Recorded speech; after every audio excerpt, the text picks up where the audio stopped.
This is the plaintiff, Clive Watley. He says he asked his brother, the defendant, to hold some money for him. And now when he wants it back, he can't seem to get it. His brother's straight up wrong. He doesn't know what to do anymore, and brother or no brother, he's owed $850 and wants it back, here and now.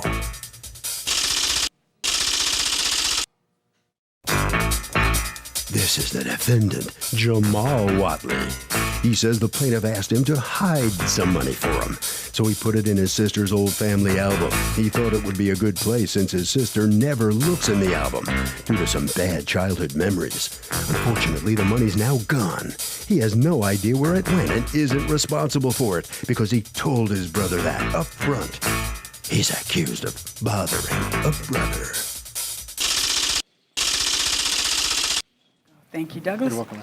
Okay, Clive Watley. Yes. You are suing your brother, Jamal Watley? Yes, ma'am. For $850 that you asked him to hold for you and he has not returned. Yes. What's going on? I live in an apartment treatment program. Apartment treatment? Yeah, it's Okay. like you help you get your own apartment. Okay. And the reason why I asked about, they was moving me to my own apartment. Okay. So I didn't want to leave my money in my room, so I called my brother. Because other people had access to it? My two other roommates. So you were worried that one of your Yeah. roommates would get to it? Yeah. So you asked your brother to hold it for you? Yeah, I asked my brother, can he hold my money for me? Okay. So he came, he got the money, he counted it, and I told him I needed it back on the 12th. He picked it up on the 4th. Okay. Did he Of tell you what he August. was going to do with the money for He safekeeping? said he'll put it up for me. Put it where? He didn't tell me. I trusted my brother with my money. Okay. So Have you always had a close relationship with Yeah, him? we was the best of brothers. So we was always been cool. Like, we did everything together. Okay. So when I asked my brother I could trust, I thought I could trust with my money, is always an excuse when it came down to my money. Well, okay, so the time comes and you think an apartment, hold on, and you think an apartment's gonna come up and so you need the money. I got accepted to my apartment, my own apartment. Okay, So I was supposed to pick it up on the 12th. I called him on the 11th. He okay. doesn't answer. And then on the 12th? The 12th, he doesn't answer. So I made it upon myself to go to his residence, his house. Okay, And he doesn't answer. So on the 13th, I goes back to his residence, and I see him walk out his building, and he tells me the IRS took my money. that who did? The IRS. That the IRS took your money? Yeah. How did the IRS take your money? He said he deposited the money into his account, and the IRS freezed his account. Oh, because the IRS was taking his money for back pay Yeah. taxes that he owes. Yeah. So the IRS took your money because it happened to be parked in the wrong account. Yeah. Okay, have you talked to him since then? No. What's going on? What happened was he called me saying he had some money, and he wanted me to hold the money. He was incapable of keeping the money in his own possession due to his roommates, and he has a habit of spending money frequently on young ladies, you know. So he was saying he needed the money for his apartment. Why don't you just open up a bank account if you have $850?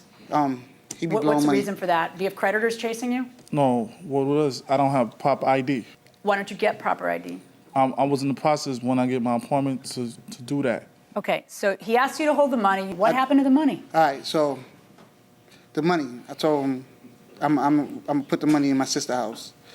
The money goes in my sister's house inside of her album. The photo album, it has bad memories. My sister not gonna go inside the album. I don't really want to hold the money like that, so I put it there. I tell him where you can find it. You put the money in a photo album Right, in your sister's house. Is that his sister too? correct. And the photo album is where? Inside my sister's house. Where? In an inside- attic? On a shelf? No. Inside a closet in her bedroom. On How top do you shelf. get access to inside a closet in your sister's bedroom to hide money in a photo album? That's my sister. I have access to the house. Okay. Where's the money? Ask him. No, I'm asking you. You're the guy who put it in a photo album in your sister's house. The money's not there, obviously. Well, how did you find out the money was not there? I got a phone call from him. Because you told him where to go get the money? Correct. Did he ever tell you to go get some money out of it? He says what you told him was the IRS has your money. Did you have IRS issues? That's where the problem comes right there. You think? Well, did you have IRS issues? Of course I had IRS issues. Of course you did. What kind of question is that, Judge? Of course I had Exactly. IRS issues. So is the defendant responsible if he hid the money and the money was taken? Yes. Why? Because he took it. What's the possession is 90% of the law or No, it's something? 9/10, so that's 90%. Fair enough. 90%. So if he admitted to exchanging hands, it's on him at this point. Fair enough. And last word, you. Oh, by taking possession of the money, he took responsibility for the money. Fair point, eloquently said, going inside the courtroom. All right, so did the IRS garnish a bank account of yours? All right. He says that's exactly what you told him, and it turns out to be accurate that you have IRS issues. Why is that just a happy The IRS coincidence? issues was way before anything that has to do with him. This is the story that was fabricated by him. You understand? Really? Because it sounds like a story that might be fabricated by you to not have to pay back the $850.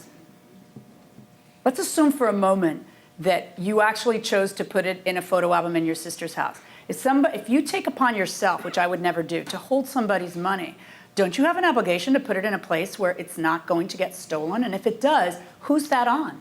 If you chose a place to hide it, which I don't believe, by the way, I don't believe any of this stuff. I think you just took the money and spent it. All right. But if that in fact were the case, how would you figure that you don't have to pay him back? Apparently the rest of your family thought you should pay him back, right? I was going to pay him back.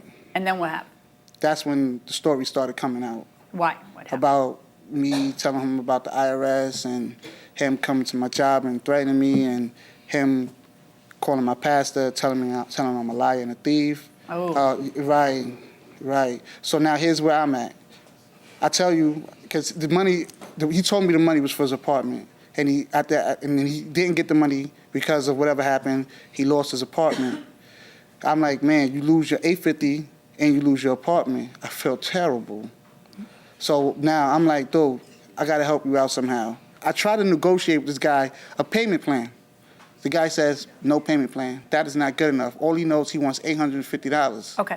I've heard enough. Mr. Watley, when somebody entrusts $850 in your hands and you agree to go ahead and watch it, then you got to watch the money, okay? Right. Even if the story were as you say it is, which I don't believe for a second, you've got to watch the money. What happened here is very simple. The IRS got involved in your bank account. You expected your brother to keep that quiet, and he blabbed all over town, including to your pastor, that you stole his money. Right. And then you felt like, you know what? You're going to be a jerk to me. Now I'm going to be a jerk to you. Correct. And that's why, yeah, exactly. Yeah, you be a jerk to me, I'll be a jerk to you. Here's the problem, though. It doesn't really matter to me if he's a jerk to you. It matters to me if you're supposed to pay back $850. That's the only issue I have in front of me. We never even You established don't have a legal right not to pay back the $850. Man, we never no, you established listen. anything. You don't have a legal right to nail him out of $850 because you don't like the way he behaved. Pay him back the $850. You owe the $850. Pay him back. $850 verdict for the plaintiff. Well, the defendant stepping out, Mr. Watley, one of the brothers right here. What's your feeling on the outcome of this case here? It's an unfortunate situation, but it was able to work out. Where's the brotherly love here? The brotherly love? Yeah. We got to work on that. Definitely got to work on that. At least we had a mediator, came to a good judgment. I'm happy for the outcome. All right, yeah, so, well, now that the mediator's taking care of it, the judge is taking care of this, you're going to patch up your relationship with your bro? Well, that's something that we got to work on, you know? All right, okay. All right, head right around the corner right here. All right, so come on in here. How do you feel about your brother right about now? That's my brother. I'm always going to love him, but I just can't trust him with my money. All right, so you believe the story about putting the money in the album there? That was all lies. That's all lies. I put it in his hand. He drove off in his car. He never went to my sister's house or nothing. All right, okay. Okay, let's go to Harvey. Okay, in the law, this is called a gratuitous bailment, which means that you have to use slight care to protect the money. The fact is, the defendant here was reckless, even if you believe he really did hide it for safekeeping. It is reckless to put it in a photo album like that, so even under the lowest condition, a gratuitous bailment, the defendant loses.